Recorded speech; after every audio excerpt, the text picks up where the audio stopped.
دیکھو احمد رضا خان بریلوی صاحب نے علماء حرمین کو خط لکھا تھا علماء دیوبند کے عقیدوں کو غلط اس میں ثابت کرنے کے لیے، تو پھر علماء دیوبند نے المحند علی المفند لکھی، حرمین کے علماء کے پاس بھیجی، تو اس پہ ان سب علماء نے کہا کہ ٹھیک ہے یہ بھی ہمارے برحق ہونے کی ایک دلیل ہے کہ اگر یہ علماء دیوبند کے ذاتی عقیدے ہوتے تو اس وقت کے سارے حرمین کے علماء اس کی تائید تھوڑی کرتے۔ انجینئر علی مرزا نے یہ بھی کہا کہ اس وقت کے علماء بدعتی تھے، بس تم ہی ایک دنیا میں ٹھیک ہو، جو چیز تمہارے خلاف جائے گی وہ سارے کیا تھے؟ بدعتی تھے۔ میں نے بتایا کویت کی پوری جو مجمع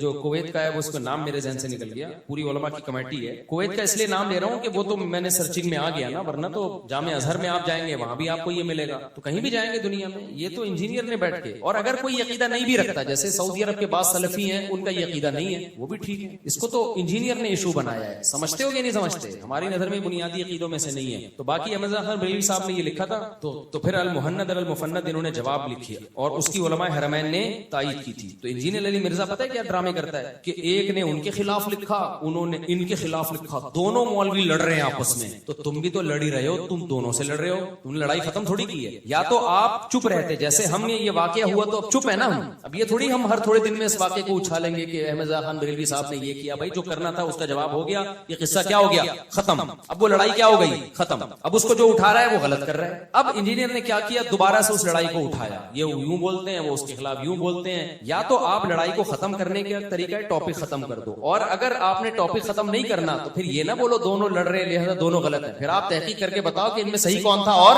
غلط کون تھا، پھر آپ بتاؤ کہ جنہوں نے شکایت لگائی تھی انہوں نے غلط شکایت لگائی ہے۔ علماء حرمین کی پھر تائید آ گئی علماء دیوبند کے لیے کہ نہیں، آپ علماء دیوبند کے علماء حرمین سے اتنے اچھے تعلقات تھے کہ جو مولانا مکی صاحب ہے نا اب تک جو درس دے رہے ہیں، آپ دیکھو جا کے عربی کے علاوہ کوئی عالم حرم میں ایسا نہیں ہے جس کو درس دینے کی اجازت ہو عربوں کے علاوہ، سوائے اردو میں ایک مولانا مکی صاحب کے، اور بادشاہ نے ان کو لیٹر لکھ کے دیا تھا کہ ان کے دادا کو کہ آپ کے بعد آپ کا بیٹا، اس کے بعد ان کا بیٹا، جب تک آپ کی نسل چلتی رہے گی کوئی حرم سے آپ کو ہٹائے گا نہیں۔ لیکن اب بدقسمتی کہہ لو کہ مولانا مکی صاحب کا کوئی بیٹا ہے نہیں، تو یہ تو علماء سے تعلقات کی بیس پہ ان کو یہاں پروٹوکول ملا تھا۔ تو ہمارے بہت سارے یہ اس وقت سعودیہ سے ہمارے تعلقات تھے اکابر کے جب سعودی عرب میں قحط تھا، بھوک تھی، جب دولت آ گئی، ریل پہ لا گئی، مدینہ یونیورسٹی بنی، تو بادشاہ نے ہمارے علماء دیوبند سے رابطہ کیا کہ مدینہ یونیورسٹی میں آپ کے حوالے کرنا چاہتا ہوں، آپ لوگ اس کو سنبھالو۔ ہمارے علماء نے کہا نہیں، اللہ نے آپ کو وسائل دیے، ہم اب ادھر ہی ہندوستان پاکستان میں مدارس کی حفاظت کریں گے،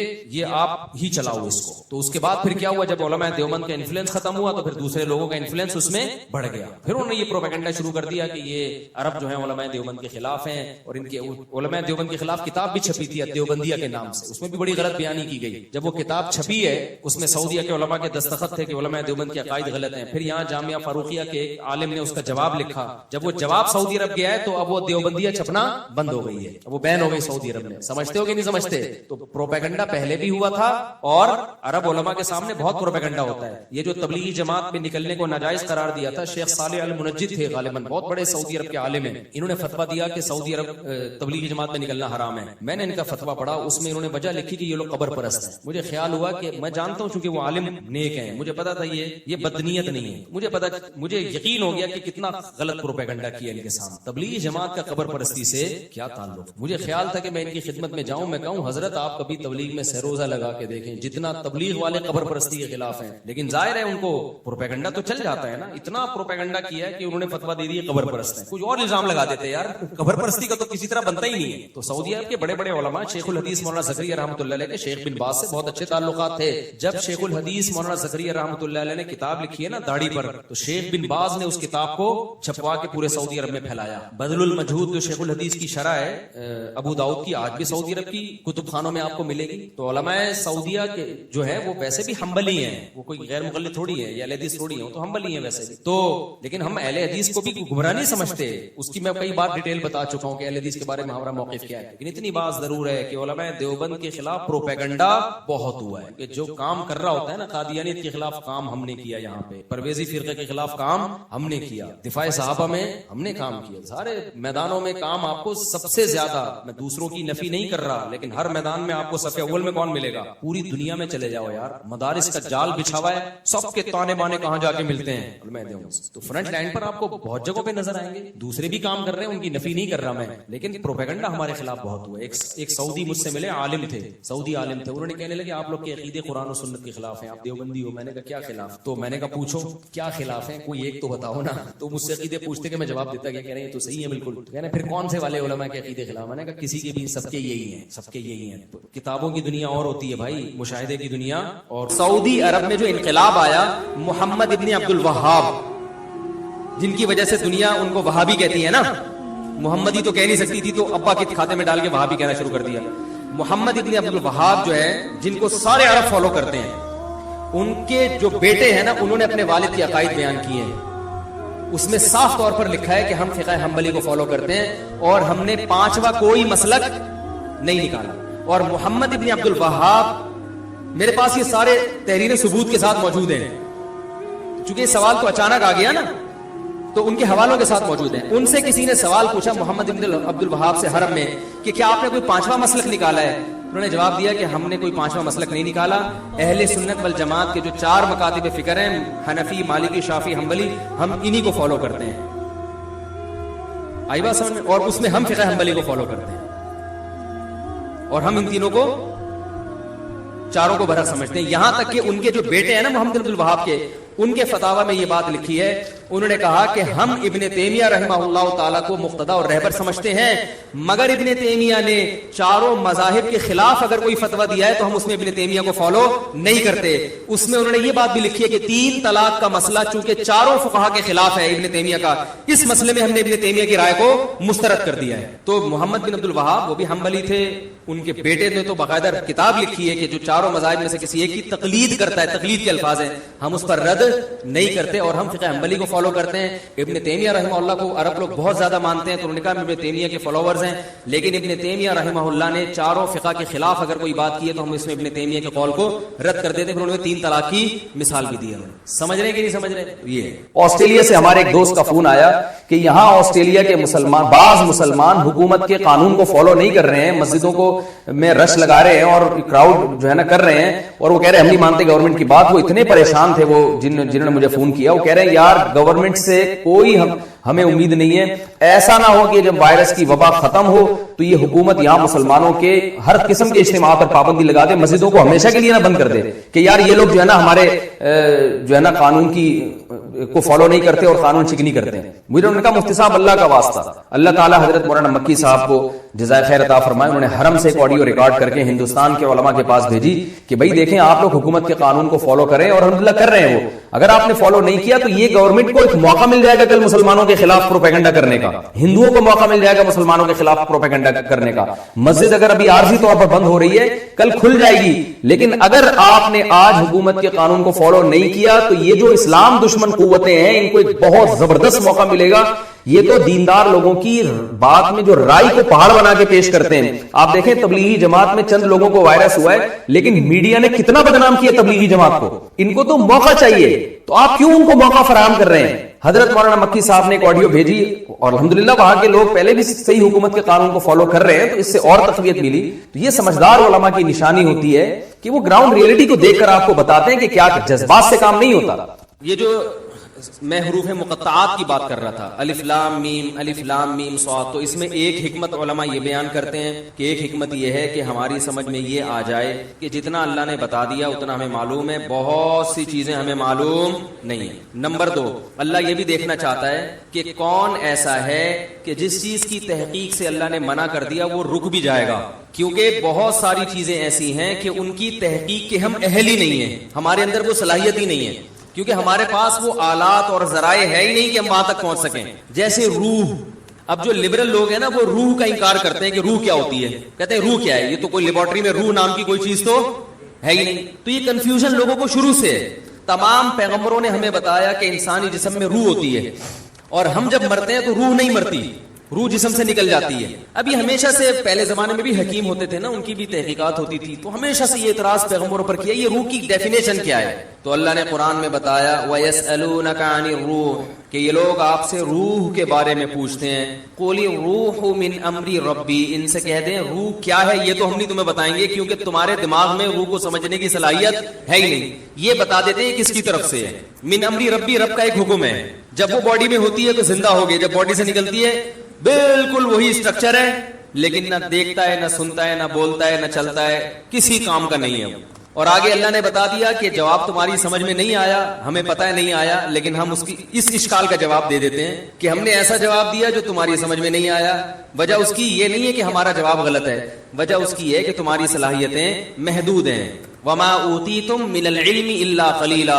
اللہ نے تمہیں علم نہیں دیا مگر بہت تھوڑا۔ یہ جو انسان کائنات کو مسخر کر کے بیٹھا ہوا ہے اور کہہ رہا ہے میرے پاس اتنی نالج، میں نے یہ کر لیا، میں نے یہ کر لیا، اللہ کہتے ہیں یہ بہت تھوڑا ہے، اصل تو دیا ہی نہیں ہے۔ آج جو ریسرچ ہے نا، وہ جو چیزیں اس کائنات کے جو راز ہیں ان کے مقابلے میں وہ ریسرچ سمندر کے قطرے کے برابر بھی نہیں ہے، سمندر جیسے سمندر کے مقابلے۔ اب آپ دیکھیں آج سے 150 سال پہلے جو سائنسدانوں کی ریسرچ تھی وہ سمجھتے بہت ریسرچ ہو گئی ہے، ایسا ہی ہے نا، وہ سمجھتے تھے بہت تحقیق ہو گئی ہے۔ اب اگر کوئی پرانے زمانے کا سائنسدان آئے بولے بھائی ہم تو بالکل ہی فارغ تھے، ہمیں تو کچھ پتہ ہی نہیں تھا، ایسا ہی ہے نا، تو ایسے ہی 200 سال کے بعد ہمیں بیوقوف سمجھیں گے، وہ بولیں گے یار یہ 4G استعمال کرتے تھے، اتنے بیوقوف لوگ۔ یہ ایسا ہی ہے جیسے ہم جہاز میں بیٹھتے ہیں تو گدھے پہ جو جا رہے ہیں ہم اس کو بیوقوف سمجھتے ہیں نا، ارے یہاں بیٹھے اور 2 گھنٹے میں سعودی عرب اتر گئے، اور ایک آدمی گدھے پہ بیٹھ کے آ رہا ہو تو ہم کہیں گے نا یار یہ کیسے لوگ ہیں، گدھے پہ تو کئی سال لگ جائیں گے اس کو، اور اس دوران گدھا مر چکا ہوگا، دوسرا گدھا لینا پڑے گا، ٹھیک ہے۔ اور جو اس زمانے میں گدھے پہ بیٹھ کے سفر کرتا تھا وہ اپنے آپ کو بہت بڑا سائنسدان سمجھتا تھا کہ میں ایک ایسا جانور مجھے ملا ہے۔ جب پہلی دفعہ گدھا دریافت ہوا ہوگا، پہلی دفعہ، بھائی شروع میں تو انسان پیدل سفر کرتا تھا نا، جب پہلی دفعہ انسان نے کسی گدھے کو دیکھا ہوگا تو پہلے تو ڈرا ہوگا کہ یہ کہیں شیر کی طرح حملہ نہ کر دے، ہیں بھائی پتہ نہیں اس کی پیٹھ پہ بیٹھیں گے تو ہڈی نہ ٹوٹ جائے اس کی، تو کیا ٹرائی کی ہوگی نا، بہت سے جانور ٹرائی کیے ہوں گے، انہوں نے زیبرے کو بھی ٹرائی کر کے دیکھا ہوگا، اس نے زیبرے کی لات میں کہتے ہیں سب سے زیادہ طاقت ہے، چوپائے جتنے زمین پہ چلتے ہیں نا ان میں سب سے زیادہ پاورفل لات جو ہے نا، پچھلی لات وہ زیبرے کی ہے، وہ اگر مار دے تو جبڑا پھاڑ دیتا ہے انسان کا، اتنی پاور۔ میں تنزانیہ گیا تو وہاں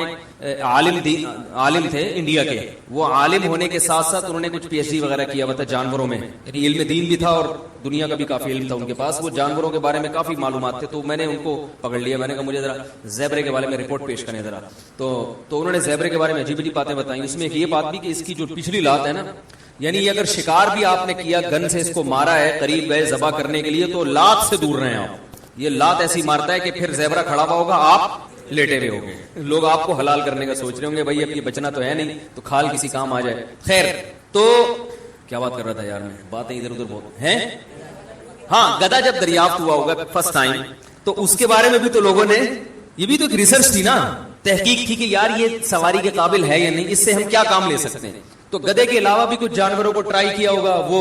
تجربہ ناکام ہوا ہوگا، کچھ اس میں زخمی ہو گئے، تو گدھے کا تجربہ کیا ہو گیا، کامیاب۔ تو اس زمانے میں جو گدھے پہ سوار ہوتا تھا وہ اپنے آپ کو ترقی یافتہ سمجھتا تھا۔ میں نے تحقیق، پہیا جب ایجاد ہوا ہوگا تو اس سائنسدان نے اپنے آپ کو سمجھا ہوگا بہت بڑی چیز ایجاد کر لی۔ تو بالکل اسی طرح آج سے 200 سال کے بعد ہم جو 4G استعمال کر رہے ہیں، کچھ دیکھ رہے ہوتے ہیں، بفرنگ شروع ہو جاتی ہے، تو وہ ہمیں گدھے اور گھوڑے کے دور کا انسان سمجھیں گے 200 سال بعد والے، اور ہم سمجھ رہے ہیں کہ ہم پتہ نہیں کہاں پہنچ چکے ہیں۔ تو اللہ نے قرآن میں ارشاد فرمایا کہ تمہیں جو علم دیا گیا ہے وہ بہت تھوڑا ہے، بہت تھوڑا۔ تو جب بہت سی باتیں تمہیں معلوم نہیں ہے، جن کی حقیقت تمہیں معلوم نہیں ہے، تو اگر روح کی حقیقت بھی تمہیں معلوم نہیں ہے تو یہ کوئی اتنی پریشان ہونے کی چیز نہیں ہے، اور یہ اسلام پہ اعتراض کرنے کی چیز نہیں ہے، کیونکہ زندگی کیا ہے اس کو تو تم خود بھی ڈیفائن نہیں کر سکتے۔